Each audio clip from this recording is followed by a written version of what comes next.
নমস্কার বন্ধুরা, পূর্ণিমা কিচেনে আপনাদের সবাইকে স্বাগত। আসলে তো এখন কাঁঠালেরই সময়, কাঁঠালদের রেসিপি না করলেই নয়। সব সময় সব রকম দিয়েই করতে হয়, যেটা যে সিজনে যেটা পাওয়া যায় সেটা দিয়েই। তো আজকে আমি কাঁঠাল গাছের নিচেই চলে আসছি, কাঁঠালটা কেটে নেব, তারপরে রান্নাঘরে গিয়ে দেখি কি দিয়ে কি রান্না করা যায়। কাঁঠালটা কিভাবে রান্না করব ঘরে গিয়েই বলবো। তো এখন তো কাঁঠালটা কেটে নিই আগে। এই দেখুন, আমাদের এক গাছে দুই কালারের কাঁঠাল হয়েছে, একটা অনেক সবুজ আর একটা মানে দুটাই এক কালার, একটা একটু গাঢ়। এ দেখুন এটা কেমন আর ওইটা কেমন, দু রকমের কাঁঠাল একই গাছে, অসাধারণ। এই কাঁঠালটাই কেটে নেব।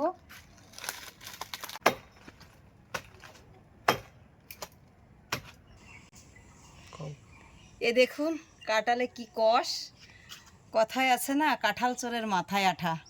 তো আজকে এত উপর থেকে কাঁঠালটা কাটতে যেয়ে আমার সেরকম দশা হয়ে গেল।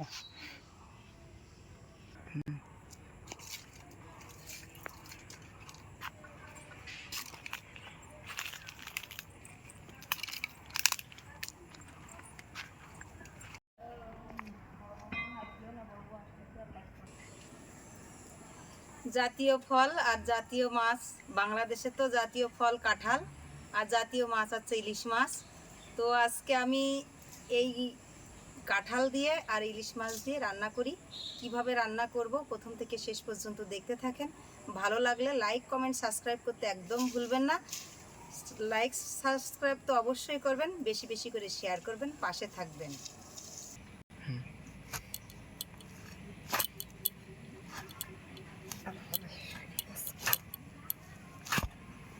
কাঁঠালটা কেটে নিয়েছি, দেখুন কি সুন্দর। এবার মাছের মধ্যে দেওয়ার জন্য আমি পিস করে নেব আর পিস করে নেব।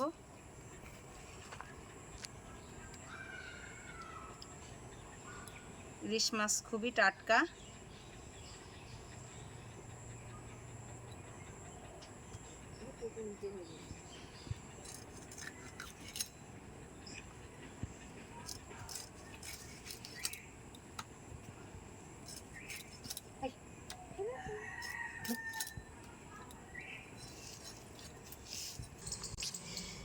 মাছটা আমার কাটা হয়ে গেছে, এবার ধুয়ে নিই।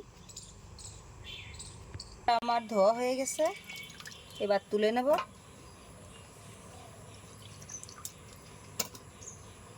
দেখতে মাছের সাইজটা অনেকটা ছোট, কিন্তু খুব তেল হয়েছে।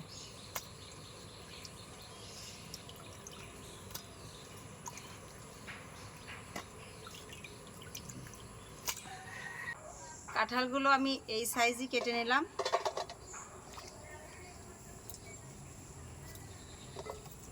মাছ কাটা কাঁঠাল কাটা দুটোই আমার হয়ে গেছে।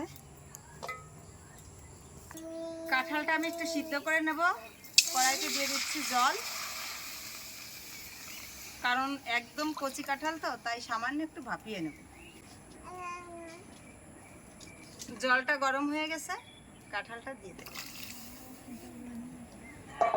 সিদ্ধের ভিতরে দিয়ে দিচ্ছি একটুখানি হলুদ গুঁড়ো, দিয়ে দেবো একটুখানি সর্ষের তেল। এই কাঁঠালটা ভাপ দিতে গেলেও কিন্তু একটা কষ বের হয়, সর্ষের তেলটা দিলে কষটা আর কড়াইতে লাগবে না, কাঁঠালটা কালো হবে না। এটাও একটা টিপস। ঢাকা দিয়ে দেবো, কাঁঠালটা সিদ্ধ হতে হতে মশলাটা করে নেব। মাছটা আমি একটু মাখিয়ে রাখবো। মাছের উপর দিয়ে দিচ্ছি সর্ষের তেল, দিয়ে দিচ্ছি হলুদ গুঁড়ো, দিয়ে দিচ্ছি লবণ, দিয়ে সুন্দর করে মাখিয়ে রাখবো।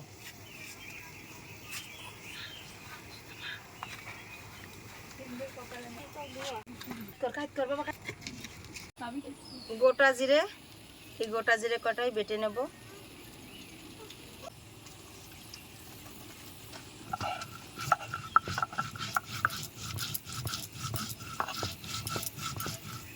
জিরেটা বাটা হয়ে গেছে, এবার আমি তুলে নেব। এই কাঁচা লঙ্কাটা আমি বেটে নেব।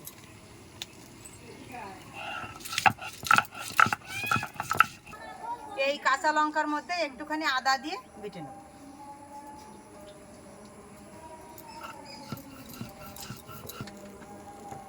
কাঁচা লঙ্কা, আদা আর জিরে একসঙ্গে ভালো করে বেটে নিলাম, কারণ এই গরমে বেশি মশলা দিব না, হালকা মশলা দিয়ে রান্না করব।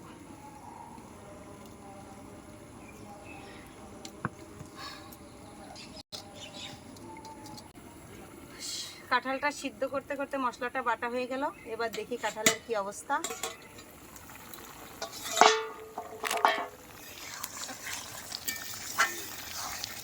দেখি কেমন সিদ্ধ হয়েছে। খুব সুন্দর সিদ্ধ হয়ে গেছে।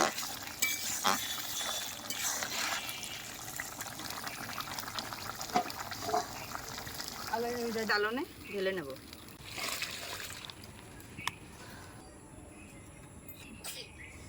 কাঁঠালটা ঢেলে কড়াইতে দিয়ে দিচ্ছি সাদা তেল। তেল হয়ে গেছে। তেলের উপর দিয়ে দেব গোটা তেজপাতা, গোটা জিরে,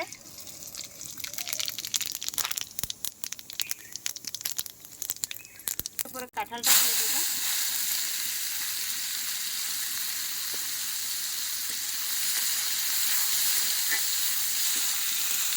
এর মধ্যে দিয়ে দেবো লবণ, দেবো হলুদ গুঁড়ো,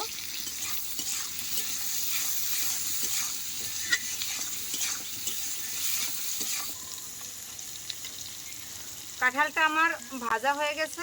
এবার আমি মশলাটা দিয়ে দেব। সামান্য পরিমাণে একটু জল দিয়ে দিচ্ছি। মশলাটা আমার কষা হয়ে গেছে। এবার আমি তরকারিতে একটু ঝোল দিয়ে দেবো।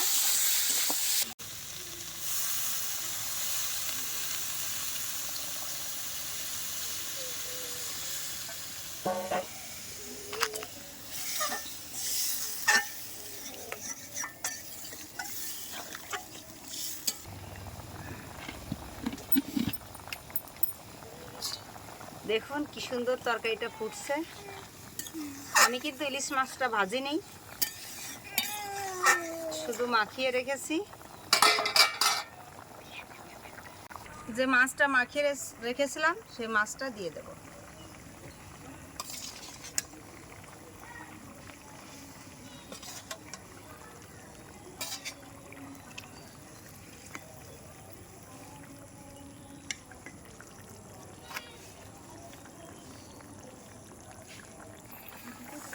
স্বাদ মতো একটু চিনি দিয়ে দেব, যেহেতু ইঁচড় তো একটু চিনি না দিলে ভালো লাগবে না। দেখুন আমার তরকারিটা কি সুন্দর ফুটছে, তরকারিটা হয়ে আসছে। এবার আমি ঢেলে নেব। আজকে আসলে একটা স্মরণীয় রান্না, আর বাংলার জাতীয় ফল আর জাতীয় মাছ দিয়ে খেতে তো অবশ্যই সুন্দর হবে। রান্নাটাও কিন্তু অন্যরকমভাবেই করেছি। রান্নাটা অবশ্যই করে খেয়ে দেখবেন কেমন, কমেন্ট করেন বেশি বেশি করে। তরকারিটা ঢেলে নেব।